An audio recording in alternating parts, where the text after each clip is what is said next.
आदाब, मैं हूं मुमताज आलम रिजवी। बात करूंगा मैं मगरबी बंगाल की, हुगली की और हावड़ा की। जी हां, वहां अब भी हालात खराब हैं। वहां अब भी फिरका वाराना तशद्दुद यानी सांप्रदायिक हिंसा जारी है और इसको लेकर के शायद सियासत भी तेज हो गई है। जी हां, आपने सुना होगा कि गृह मंत्री, देश के गृह मंत्री अमित शाह ने जो बंगाल के गवर्नर हैं सीवी आनंद बोस, उनसे बात की थी और अब 2 दिन बाद उनका बयान आया है कि जो भी कसूरवार हैं उनको जेल भेजा जाएगा और उनको ऐसी सजा दी जाएगी कि उन्हें उस दिन पर पछतावा होगा कि जिस दिन वो पैदा हुए थे। ये कहना है बंगाल के गवर्नर का। जी हां, और इसके साथ ही बंगाल के जो बीजेपी के नेता हैं दिलीप घोष, उन्होंने भी डिमांड की है कि यहां पे केंद्रीय बल भेजा जाए क्योंकि हालात हुगली के खराब हो रहे हैं।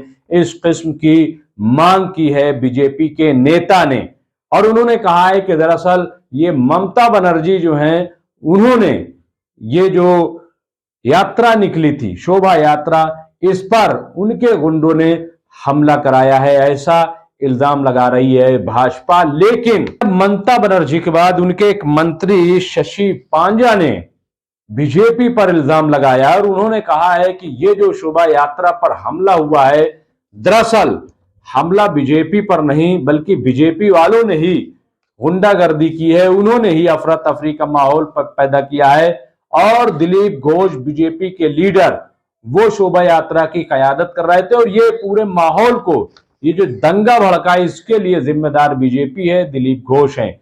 जी हां, इससे पहले ममता बनर्जी ने यह इल्जाम लगाया था कि न तो हिंदुओं ने कोई पत्थरबाजी की है, न तो मुसलमानों ने पत्थरबाजी की है, दरअसल बजरंग दल और बीजेपी के लोगों ने ही माहौल खराब किया है और यह सांप्रदायिक दंगा भड़काया है। ये उन्होंने खुल्लम खुल्ला कहा था और कहा था कि इसके खिलाफ कार्रवाई होगी। तो एक तरफ हुकूमत है बंगाल की, लेकिन दूसरी तरफ अब गवर्नर है। गवर्नर चूंकि केंद्र से चलते हैं, जी हां, केंद्र के इशारे पर काम करते हैं, ऐसा कहा जाता है, और बंगाल की हुकूमत अलग है। तो अब एक तरीके से देखा जाए तो ये गवर्नर और वहां की सरकार में भी टकराव है, केंद्र और रियासती सरकार में टकराव है। और ये भी है कि क्या जो सूबाई सरकार है उसका एकाधिकार कायम रहेगा, क्या वो जिस तरीके से सूबे को रखना चाहती है वो रख पाएगी, क्योंकि केंद्रीय बल मंगाया जा रहा है और गवर्नर ने ये कहा है कि जल्द ही तमाम लोग गिरफ्तार कर लिए जाएंगे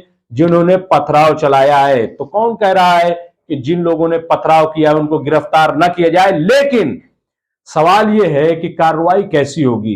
क्या वैसी होगी जैसे गुजरात में हो रही है, जैसे बड़ोदरा में हो रही है कि शरपसंदी किसी ने की और कार्रवाई बेगुनाह मुसलमानों पे की जा रही है, तो क्या वही होगा?